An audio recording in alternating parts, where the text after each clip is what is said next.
Поэтому в других центрах это организуется по-разному, даже у нас в стране. По некоторым схемам, ну, например, у нас есть второй центр в Петербурге, где просто вся наша идеология реализуется.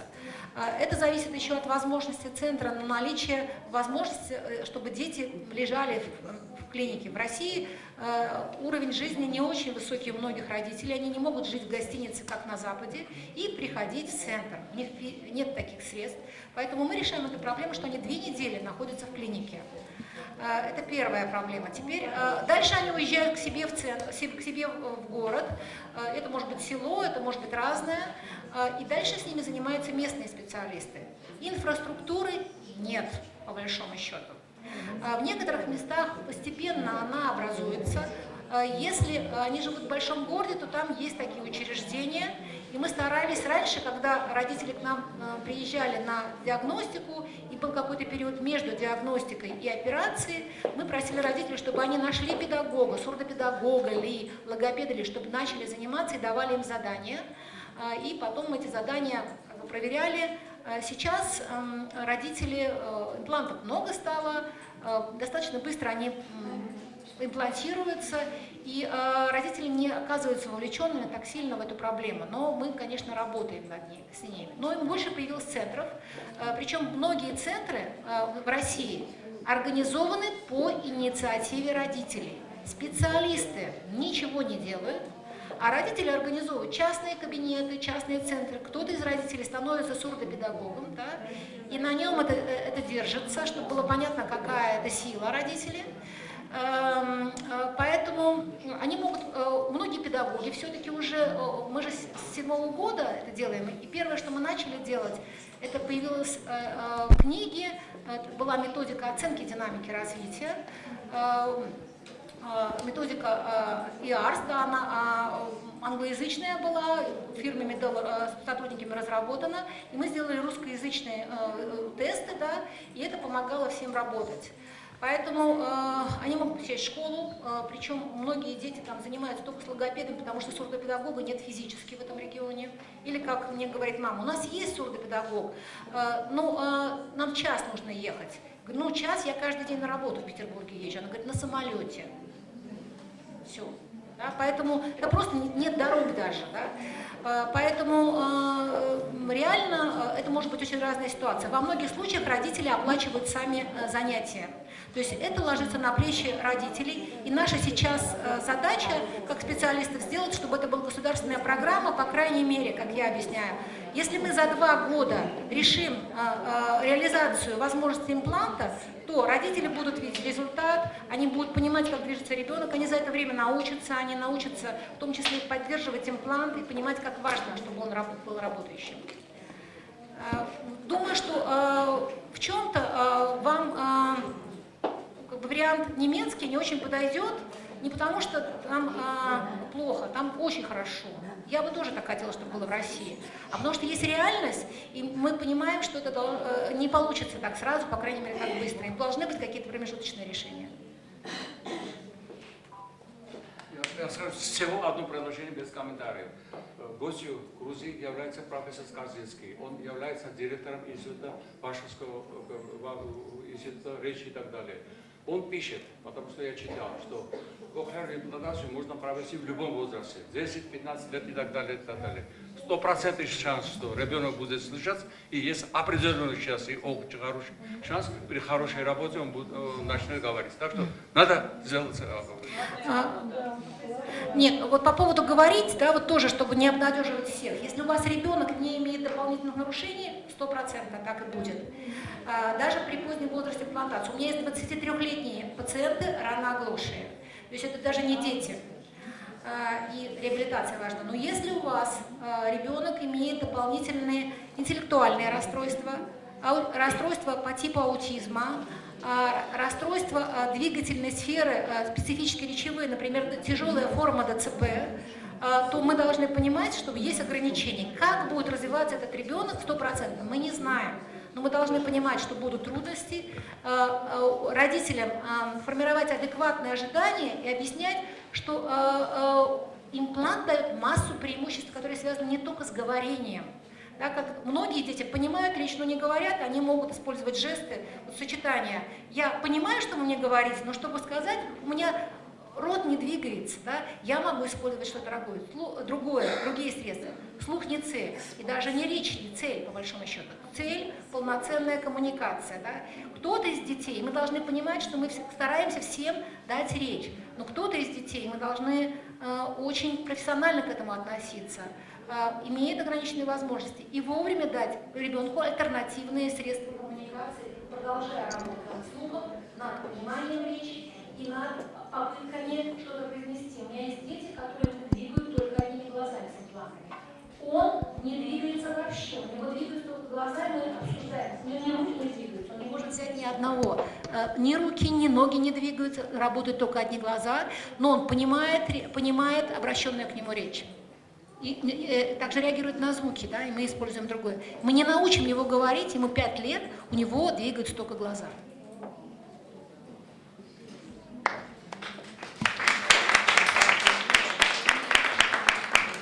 Спасибо большое.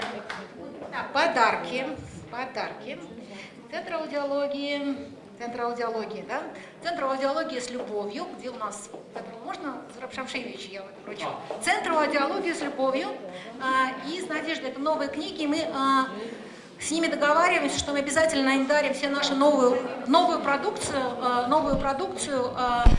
то, что мы сделали, да, потому что многие еще, по счастью, знают русский язык. И для нас это очень важно. Наши политики, это у нас, не будем про них говорить. Мы всегда, центр, готов поделиться этой информацией. Второе, у нас есть, здесь есть школа для детей с нарушенным слухом. Есть? Есть представители школы, да? А кто представитель школы? Поднимите, пожалуйста, встаньте, пожалуйста. Кто из школы для детей с нарушенным слухом в Тбилиси?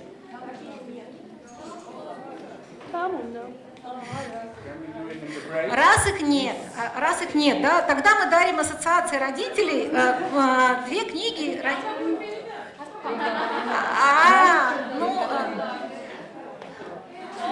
Да, дарим книги, эти же новые книги про...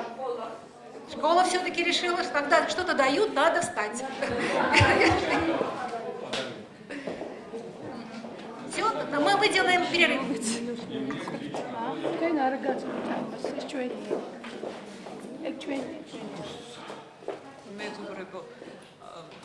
ბოდის გიხდით რომ რაღაცნაირად გრაფიკს ვერ მივყევით დღეს და იმედია ხვალ გაცილებით უფრო დროულად იქნება გადასვლები მოხსენებიდან მოხსენებაზე. ეხლა მე მინდა წარმოგიდგინოთ ბატონი პეტერ ბოეთჩერი გერმანიიდან. აქ იყო ლაპარაკი ადრეული ჩარევისა და იდენტიფიცირების ძალიან დიდ მნიშვნელობაზე და ზუსტად ბატონი პეტერი წარმოგვიდგენს ამ თემას, რამდენად მნიშვნელოვანია სკრინინგი ადრეული და რამდენად მნიშვნელოვანია ეს სკრინინგი იყოს ეფექტური.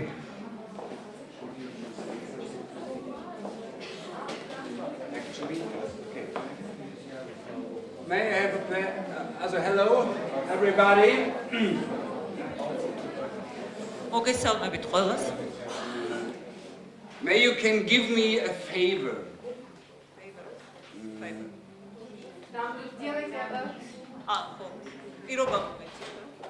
If somebody to help me for my concentration. No.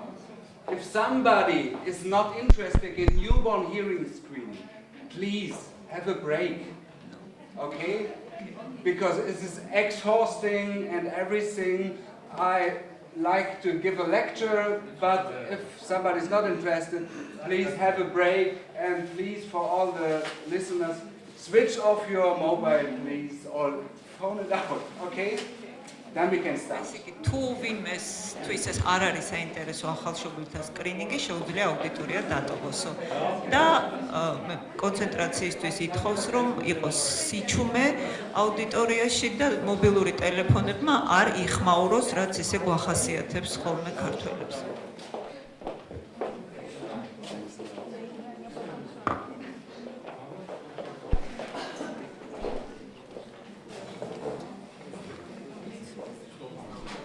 So, hello everybody. thank you for invitation. Maybe this is good enough, I guess. Okay, I take a seat. So, we have heard lots of things about rehabilitation, about the cochlear implant. The basic of all is the early detection and intervention. You know it well, hopefully. And let me start with every child is able to hear. Children with congenital hearing loss as well. So the problem is we have to detect children very early. The best way is in the first 6 months of life. So I will give you an introduction in a quality-controlled newborn hearing screening program. So, and I will start. There's not the fact of the technical progress, of the medical progress, the progress in education or rehabilitation. This is okay. Okay. So it is moreover also a fact of the human rights. Every child can hear nowadays, and there is a human right for hearing. So more than 156 countries have signed this, that the children have to enjoy the highest attainable standard of health and something else. Therefore, in 1995, the World Health Organization prompted their member states to develop concepts for an early detection of hearing deficits newborn. So, we know 2 to 3 out of 1,000 babies are born with a permanent hearing loss. I will skip some other facts, and we have heard from some colleagues today that an early intervention before 6 months gives a significantly better speech and reading comprehension that children identified after 6 months of age. Newborn hearing screening is not to make a hearing test, is not to make a screening test. It is comparable with a wheelwork of an engine. The loss of function of one wheel will often lead to a delay in diagnosis for the patient and then become in a wrong, so-called wrong timeline for the child. I'll give you some examples from the German newborn hearing screening, which is comparable to the some international programs. This is mandatory since 2009. That means every newborn has a right to receive a newborn hearing screening. It serves the detection of a permanent childhood hearing loss from 35 dB or above, and it needs to be diagnosed up to the end of the 3rd month of life, and the therapy needs to be started within the first 6 months of life. The screening is financed by the health insurances in Germany. Technically, there are 2 ways to perform. Please switch your mobiles off. Technically, there are 2 ways to perform a primary screening. Either a 2-stage screening with TEORE, this is meant transitory autoacoustic evoked emissions, or in case of failing with ABR, automated brainstem responses. Alternatively, there's a possibility to make an ABR test alone. Failed test has to be confirmed with a control ABR before discharge from hospital. If the baby failed these primary screening, an ABR is obligatory in the so-called follow-up level 1 test, yeah? The test after the primary screening. So this can be made in the local community by ENTs, pediatrician, or if provided, in the maternity hospital again. If a baby failed the follow-up step 1, it needs to be referred to an immediate pediatric audiological diagnostics. Of course, we cannot waste time for the baby. If we have risk babies, there is an ABR testing obligatory, and all testing or retesting has to be performed, of course, binaurally on both ears. Some of the benchmarks, a universal screening program has to cover all of the babies in a population. Yeah? Therefore, universal. Yeah? At least a minimum of 95%. This is one of the most common mistakes in the world, that we have a firm belief in such screening programs. We cover all of the newborns in our program. We have a good program. So, but there's often no evidence for that. Researchers have shown in such programs without completeness control and without quality control, we have just about 80% which are covered. 80%, not more. To give you an example, what is the result of this?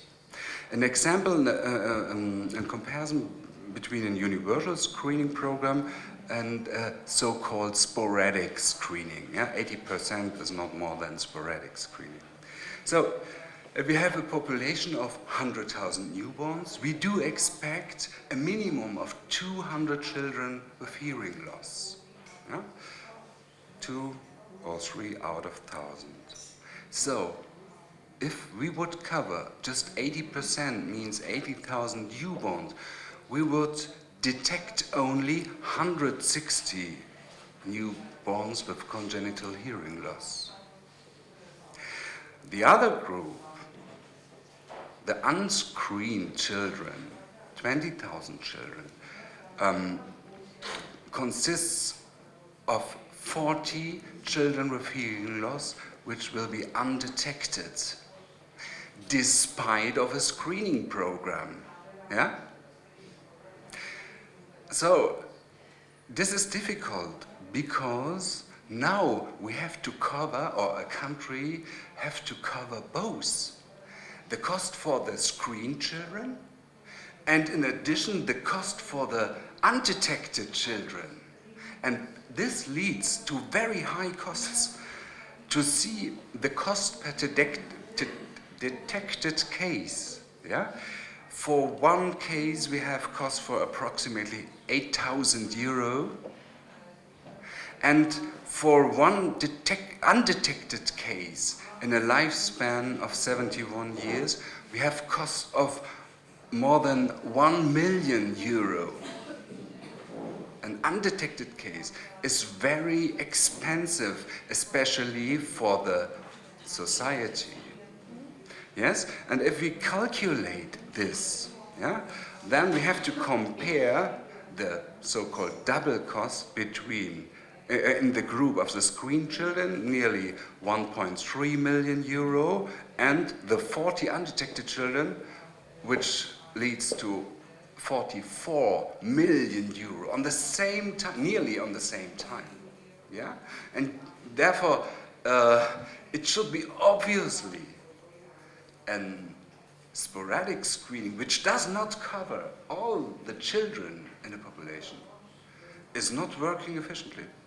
You can forget it, to say it very simple. You should not start it, because who can participate from such a screening? The rich people, the well-informed people, and the people are do all the things are informed and have contacts to specialists and whatever. Yeah? This is what we have to avoid normally.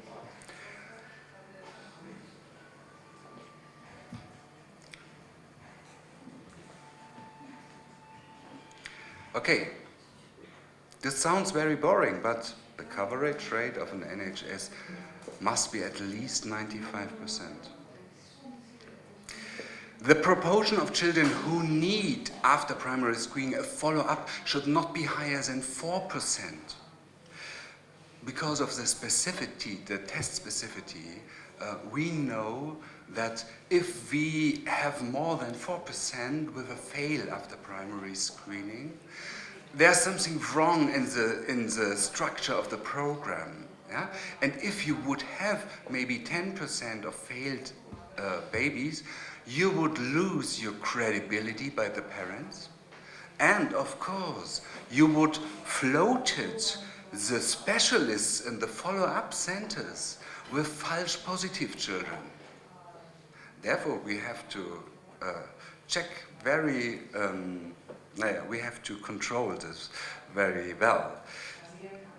All or at least 95% of the baby who failed should undergo repeated or extended screening, as I mentioned, the follow-up level 1.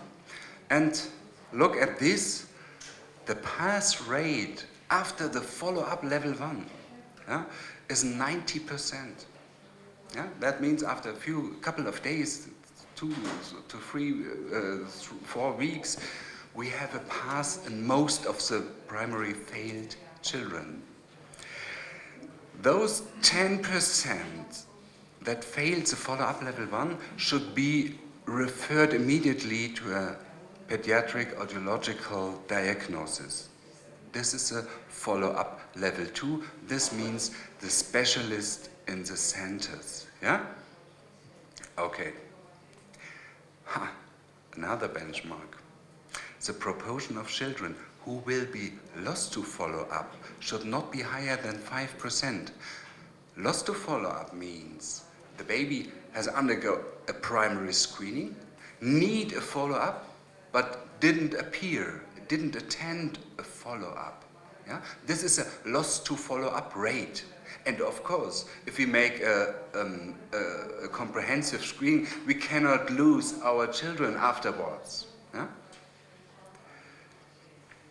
This is an ideal organization of screening and follow-up. You can see the primary screening take place mostly in the birth hospital, or the race screening could perform there, or in the local community, the ENT, the resident as ENT, general practitioner or pediatrician, can make the retesting or the follow-up level 1. Yeah? All children who failed that step should come after a short time. The best way would be at the 4th week to a specialized center for pediatric audiological. Yeah? This would be the ideal organization. But we have another big issue.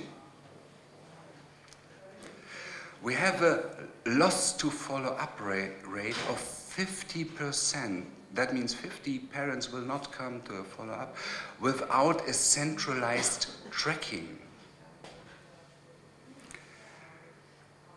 50% will not attend a follow-up without tracking. So this is in contrast to the loss to follow-up rate should not be higher than 5%, of course. So a tracking center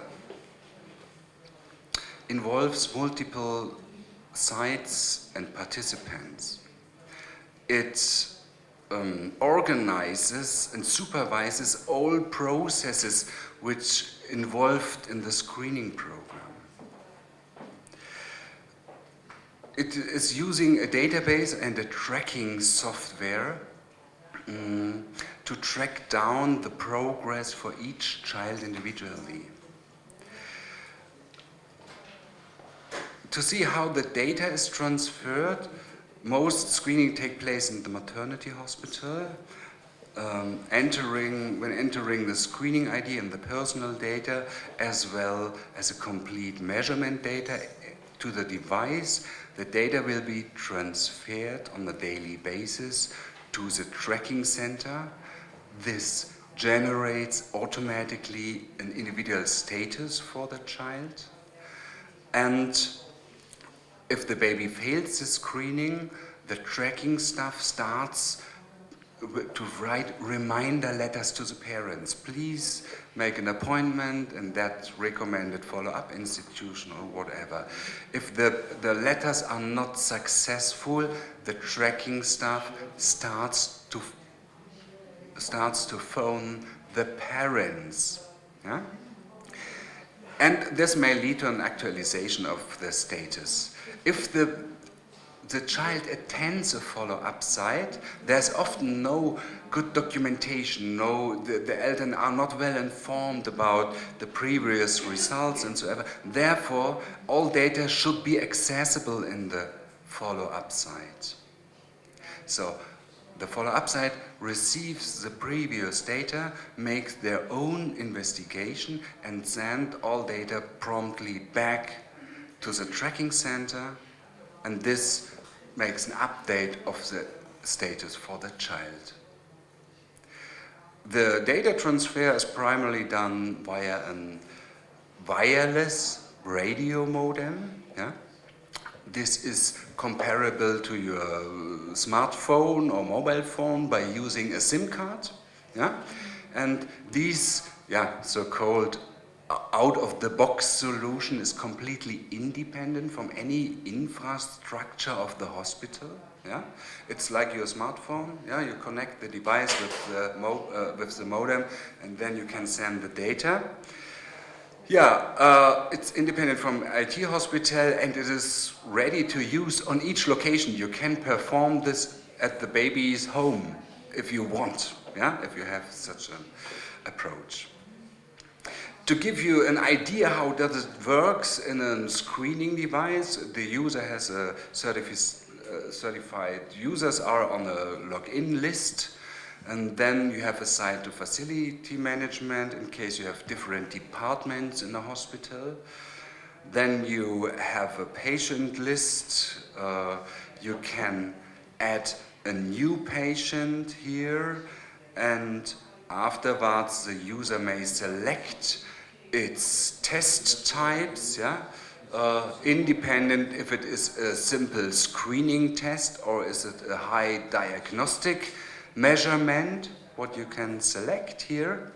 You can make a complete diagnosis with that instruments, and later on the data must be transferred via the radio modem, and it will be sent to the tracking center. The follow-up sites or the specialist center uses an advanced mode. Yeah? They can make a so-called follow-up status for the child, because it's necessary to know in the tracking center the tracking state, also is this a follow-up level 1, is this a screening what we have done by the child. Then the attendance feature is necessary to inform the tracking center about if the child is attended or not, yeah, or have the parents cancelled the appointment. A reassessment appointment, is there something agreed or not, is necessary, and at least the physician can add a diagnosis to the patient, yeah? And he uses for this the international ICD codes. Yeah?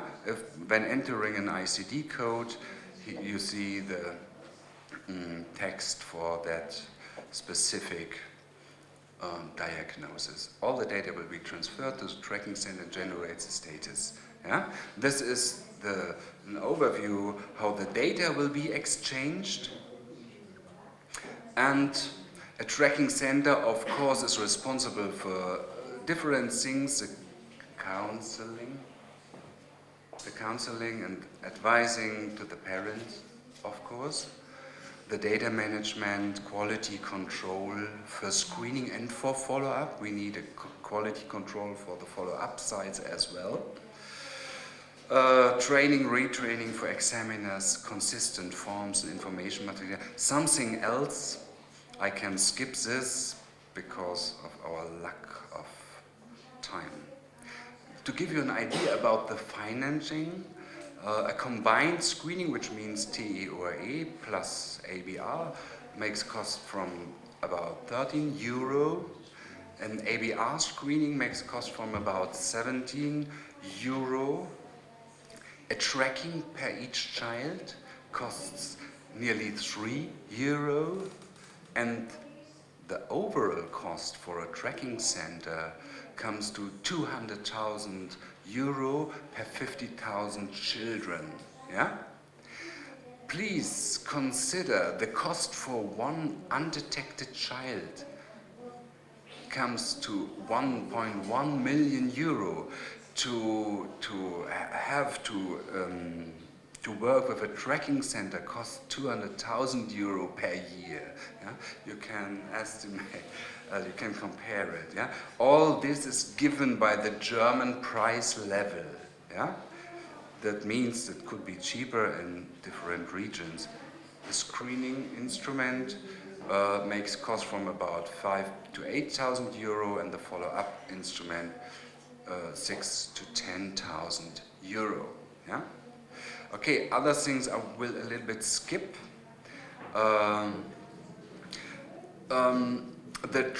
The number of tracking activities for 50,000 children here in the state of Hesse, we had nearly 3,500 children who need tracking activity, and here you can see the reminder letters and the phone calls we made, yeah, for that tracking.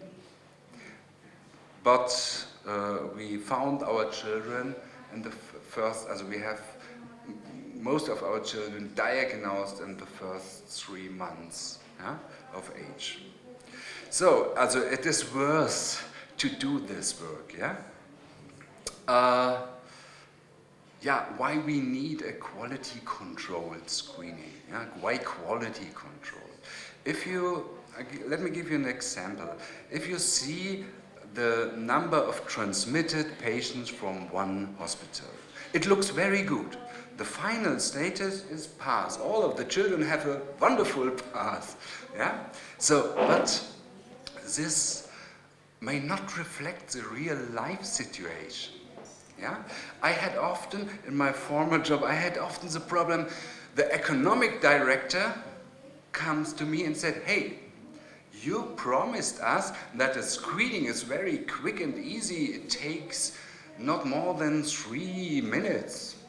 Yeah? And now the nurses are needed 1 hour, 1.5 hours for one baby. This is not acceptable. Okay, quality control. Let's have a deeper look to one of these famous past children. Yeah?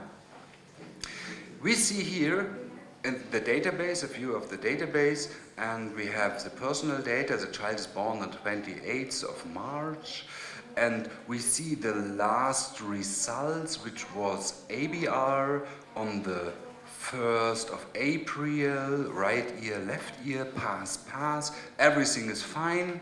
This results in an overall pass, yeah, and the database. To give you an explanation for that means EchoScreen, ES, is a screening instrument. A board means this is a result. The examiner has started the measurement, and before it comes to a result from the measurement, from the measuring device, the user interrupted the measurement to avoid a bad result. So, let me show more the whole history of that specific passed baby. We skip to the beginning. The nurse has started on the 30th of March with a TOE measurement at night, left ear, echo screen, abort. Okay? 1:11 and 1:12, the next measurement, echo screen aborted. 1:13, echo screen abort. 1:15 and so on. Here is then the next morning. Let's have a look.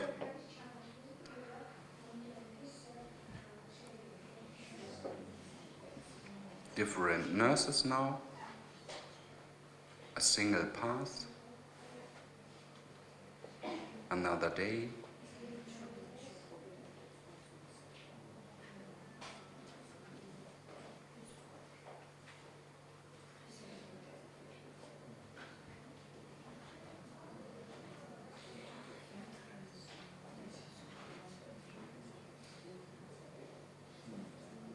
Okay. Have you seen it?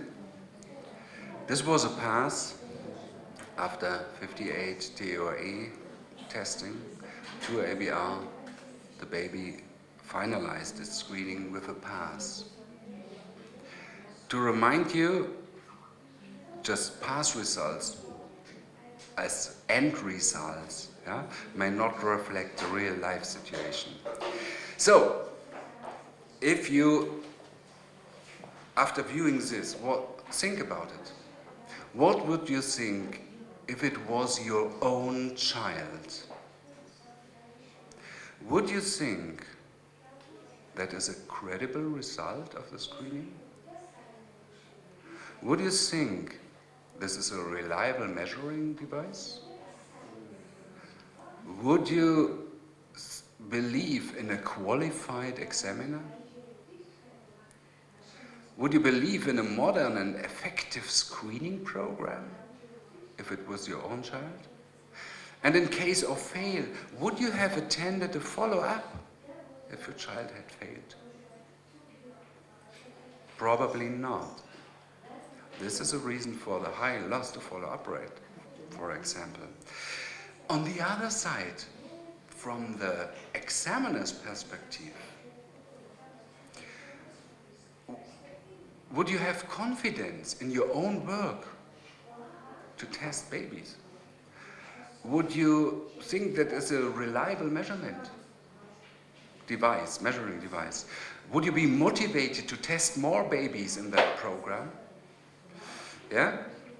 And on the other hand, the avoidance of testing leads to a lack of knowledge and practice, of course. Yeah? We have asked the parents in the follow-up centers. We have asked, okay, your baby have a failed result. Do you have an idea why your baby's primary screening has failed as your parent? And the most reported reasons from the parents, of course, it comes from the nurses.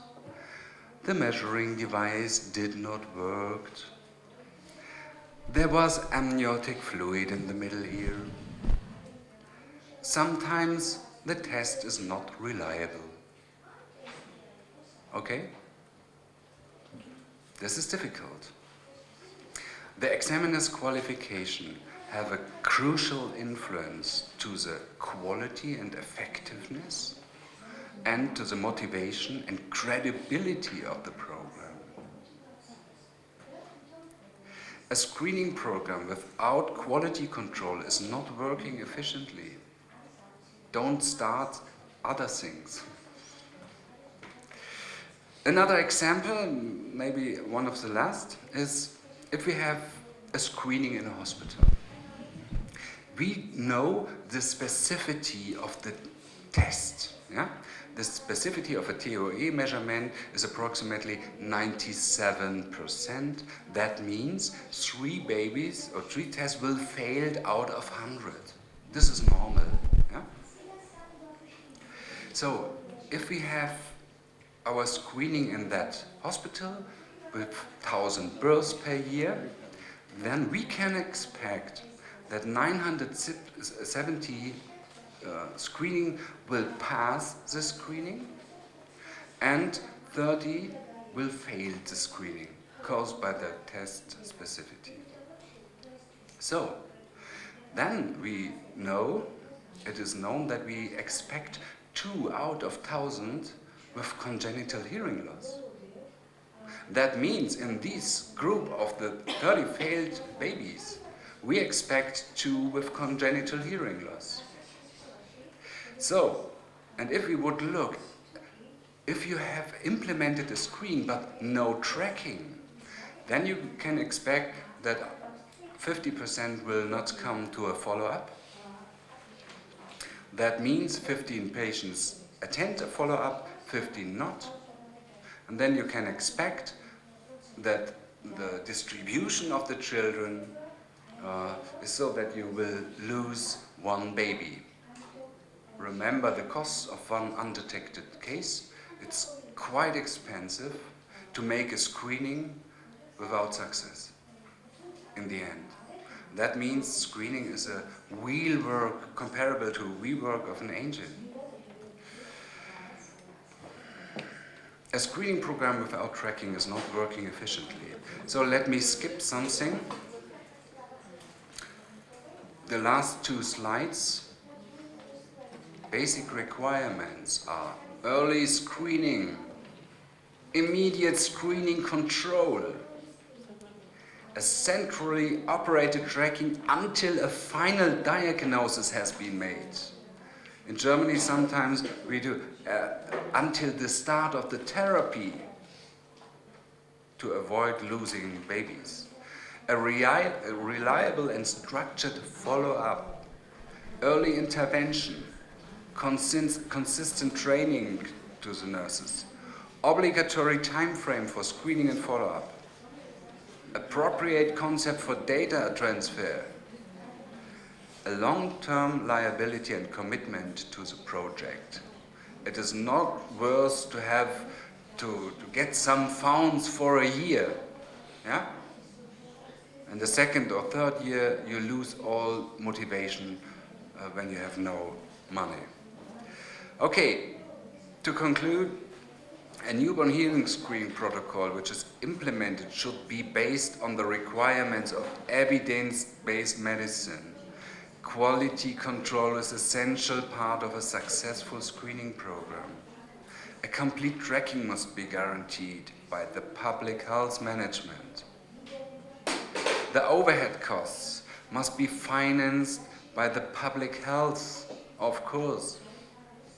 An ongoing education of the screening staff must be guaranteed, and pet audiological services which deal adequately with treatment and rehabilitation of very young children must be established. So my last slide is this. That would be nice if the tests would, if the babies would test itself and would make the decision to come to a follow-up by themselves. Maybe this is one of the next challenges for God, but in the meantime, I would say there are lots to do for us in our societies. Thank you for your attention, and thank you for the translation.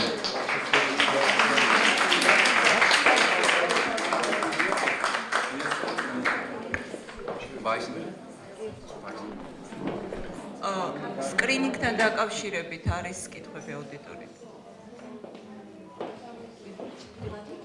Short question, please. You mentioned, and it's well known, that there are 2 principal kinds of screening. By recordings of transiently evoked autoacoustical emissions, by recordings of ABR. But some years ago, my friend of mine, Professor Thomas Sanart, introduced the new distortion product autoacoustical emission. This he presented me, I have the gift from him. What's your opinion? What is the best way for screening? ABR, transiently evoked autoacoustical, or distortion product, or both? We should discuss this in the next break, but the combined screening is always recommended. But if you have only TOA test, yeah, with repeated test in ABR. You have to transfer the baby to a site which is able to make ABR. Therefore, we recommend TOA and ABR, and you can cover nearly all, not all.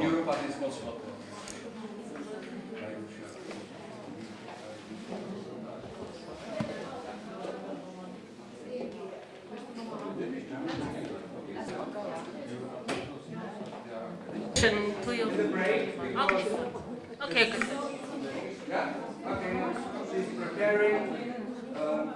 During the screening, I'm interested, you make any statistic about the causes of the hearing loss? Cause of the hearing loss, and if so, what are the data? How much are the costs for a hearing loss? What are the cause of the hearing loss if you make statistics, and what are the data? Which costs? Not cost, but what are the cause? What is the problem? Medical problem? What is the medical diagnosis? Impact of the hearing loss.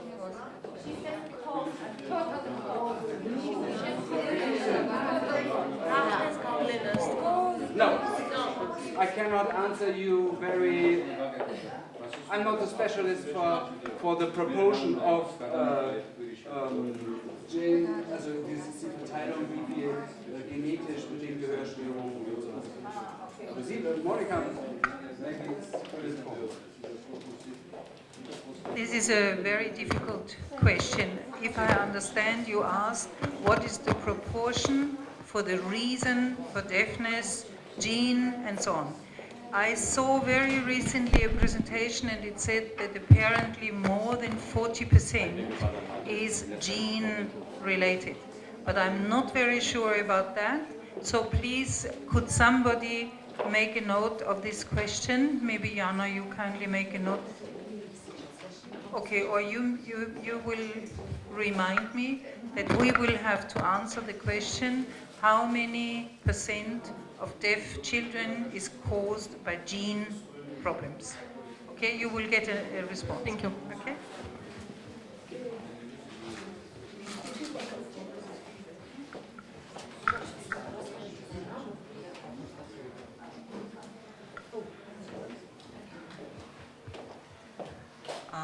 ეს დღეს ჩვენ კიდევ უნდა მოვისმინოთ ორი მოხსენება. ახლა ჩვენ უსმენთ ქალბატონ Jana Freys.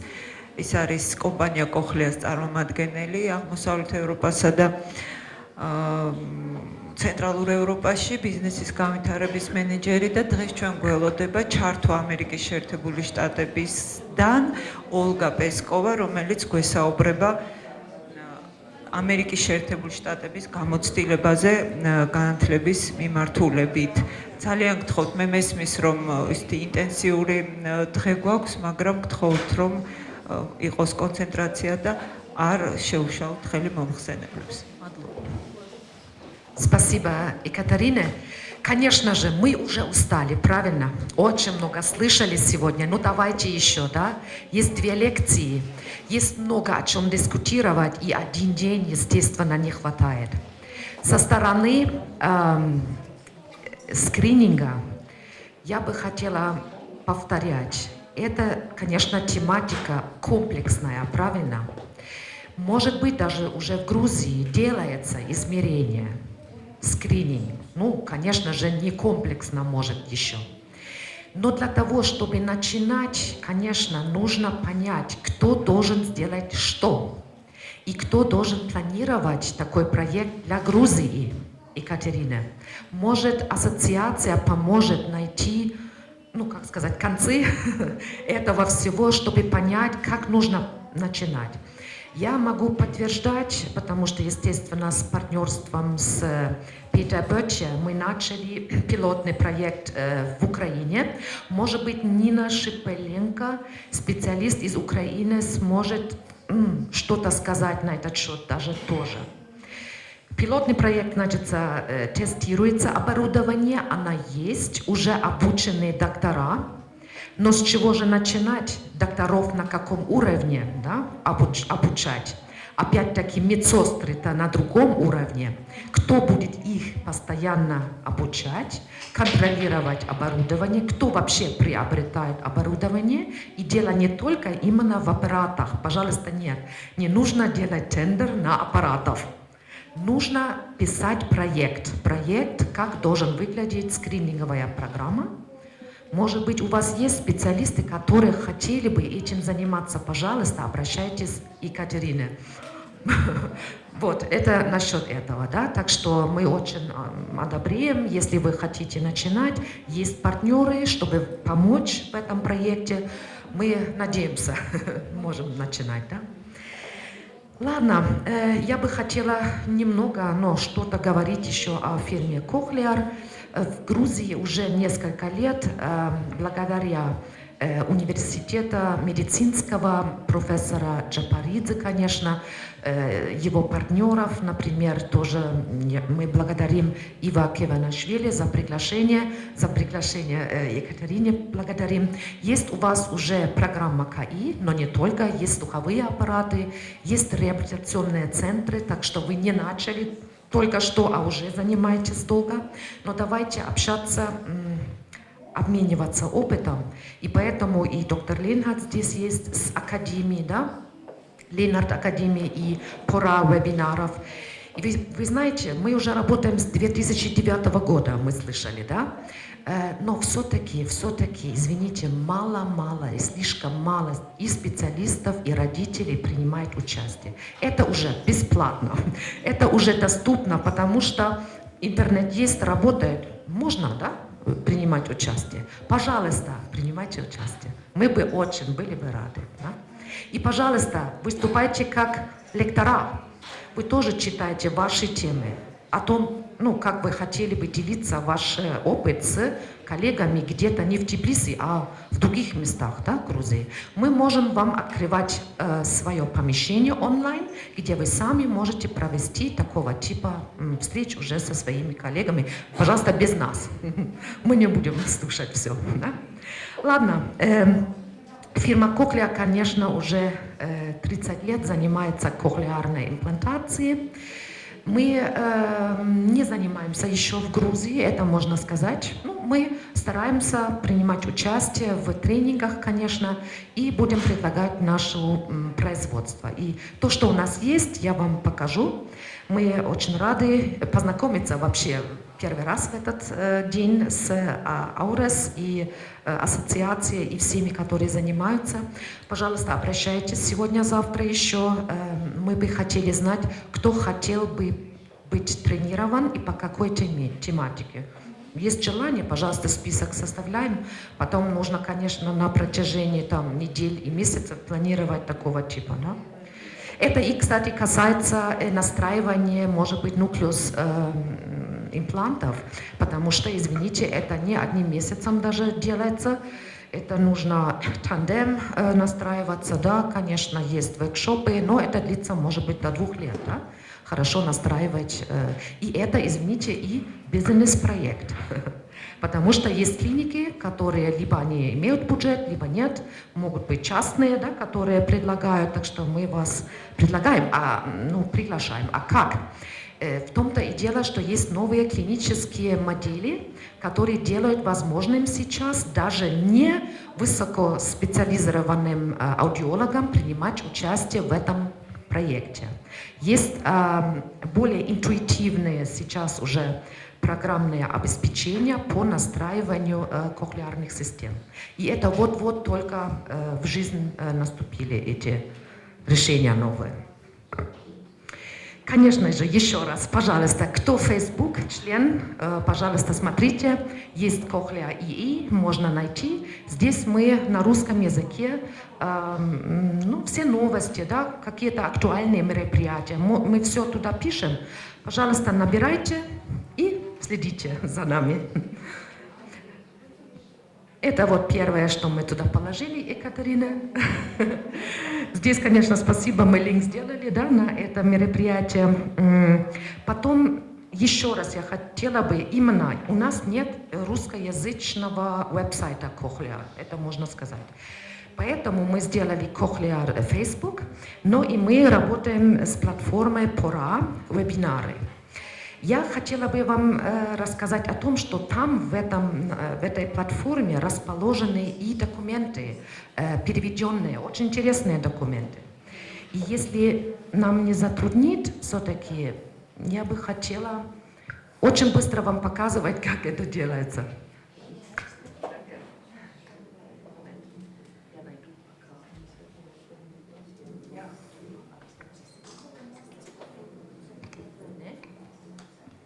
Вот. Значит, я бы хотела открывать, пожалуйста, запишите себе, да, lenhard-academy.net/weblog-ru. И вот наше мероприятие вы увидите. Вы увидите тоже агенду на русском языке. И если вы дальше будете скролл делать, да, вы видите тоже, какие еще новости мы положили.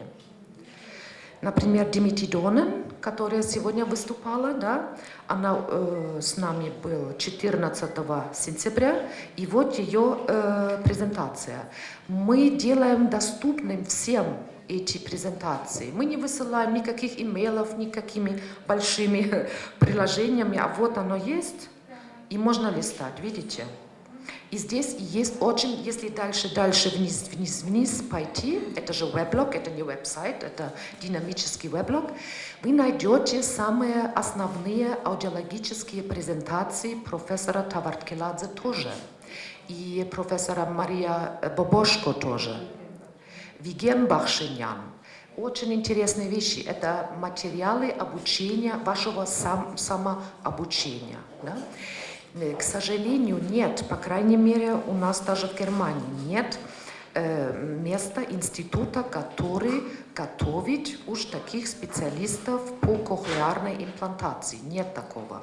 И все терапевты, спич, эти логопеды, они, если они хотят заниматься детьми, да, с разными имплантируемыми системами. Они должны найти центр по реабилитации и там и обучаться. И уже очень хороший пример есть, как это делается.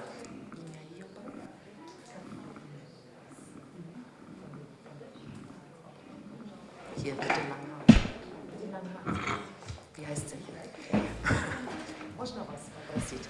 Можно ваше имя еще раз? Ваше? Нина. Нина тоже интересный пример.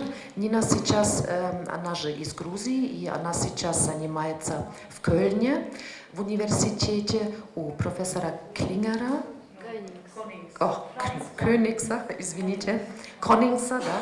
Он аудиолог, и таким образом можно себе, собирать информацию, да. К сожалению, так. Поэтому обязательно посетите, посмотрите. И еще интересная вещь, если вы так посмотрите по статьям, да, что мы туда положили. То, что вы найдете в ваших материалах, это мы выбираем, это есть такая проектная группа, русскоязычная, англоязычная, немецкоязычная. Есть ассоциация КИ-носителей в Германии, это DCIG, общегерманская ассоциация. У них есть свой журнал очень на высоком уровне.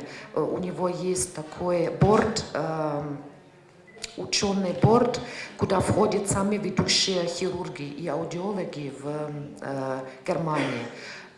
Профессор Ласцих, например, профессор Ленарц и так далее. Они делают там научные статьи, мы выбираем эти статьи, переводим. Вот это вы тоже найдете на статьях, да? Здесь линк есть и так далее. Еще интересно, если вам хотелось бы знать, например, да, как в Германии есть алгоритм терапии после кохлеарной имплантации, есть такой документ общества АДАНУ, руководство, называется «Терапия с помощью кохлеарных и стволомозговых имплантов». И тут мы сделали рабочий перевод, просто чтобы вы видели, да, например, вот темы такие, да, тоже помогает. Если кто-то хочет заниматься, можно туда войти.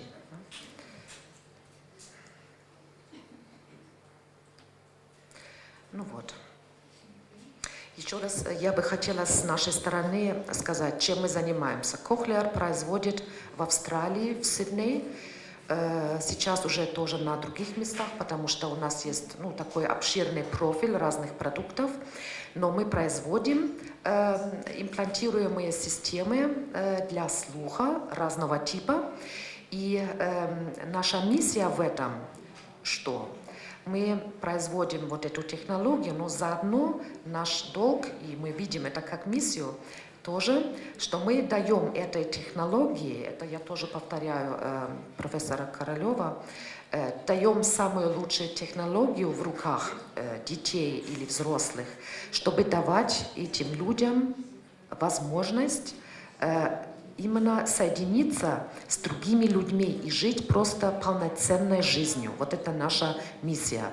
Тоже мы хотели быть такими образом тренингов, семинаров, менять подход людей, по мышлению, как нужно понять, что это такое потеря слуха. Мы должны менять подход очень часто у тех, которые занимаются, а также у пациентов и родителей. А также мы, конечно, предлагаем инновативную технологию для того, чтобы пациент слышал, и это тоже на всю жизнь. Cochlear работает, конечно, глобально. Например, кохлеарных систем есть свыше 200 тысяч, и тоже багокостная проводимость система тоже свыше 100 тысяч уже во всем мире. История длинная, свыше 30 лет мы занимаемся этим. Есть ряд новых продуктов в портфолио. Вот наш headquarters в Сиднее. Моника, доктор Лина тоже показывала разные поколения и имплантов, и звуковых процессоров. Наш отец науки и развития кохлеарного импланта как мультиканальное, это Грэм Кларк, который уже в 1969 году начал заниматься в этой области и уже тогда понял, что для этого всего нужно иметь мультидисциплинарный тим. Тоже я хотела бы вам еще показывать одну вещь. Вот наше портфолио, например. Вы знаете, есть разные производители, конечно.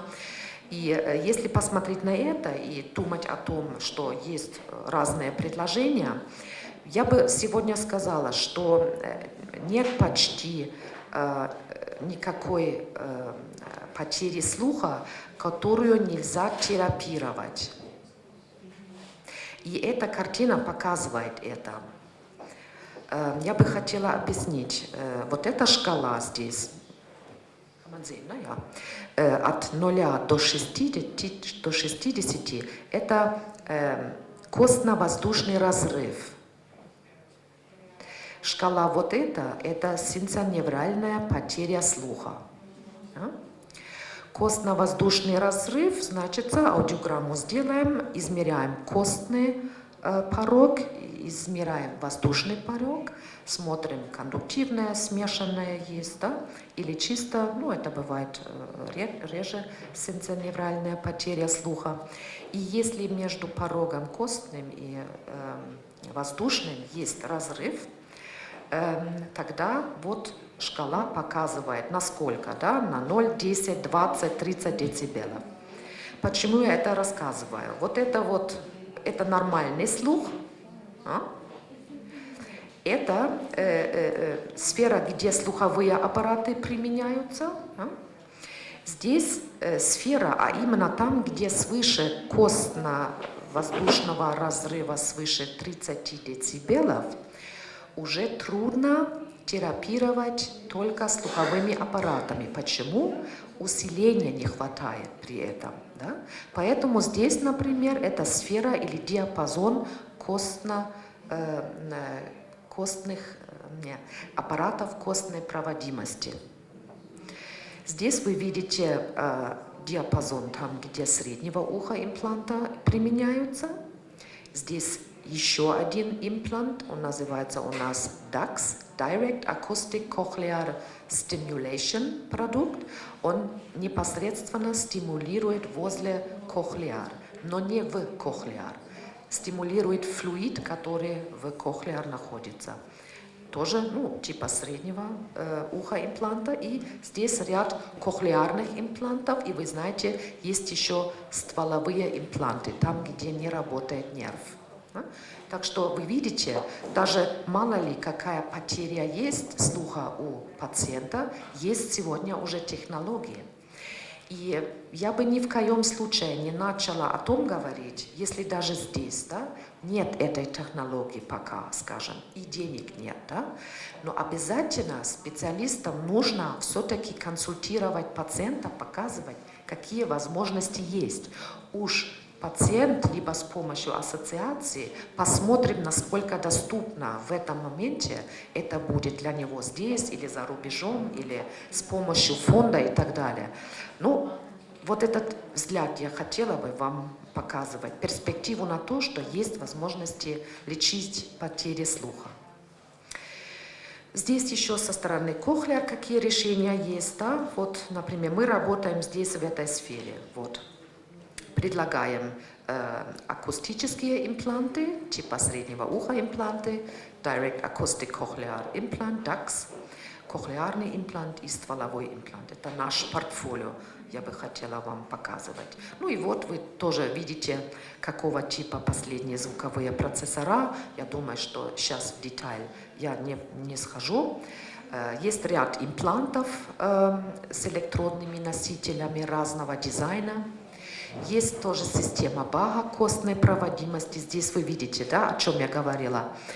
Костный порог, воздушный порог. И здесь вот оно есть, вот это свыше 30 децибел, где можно сказать, попробуем слуховыми аппаратами, но если аппараты не хватают, обратная связь, речи хорошие, разборчивости речи нехорошей нет, или же нельзя носить даже слуховые аппараты, потому что мальформация уха тоже может быть, и ничего не можно повесить, скажем так, и не в ухо, и нельзя, тогда можно попробовать Бага. И это интересно, потому что на таком тестовом штифте можно посадить сам аппарат, положить возле кожи или за ухом, где кость, и можно слушать и сделать тесты уже путем костной проводимости, как предтест, как эвалуирование Бага, да или нет, без операции пока,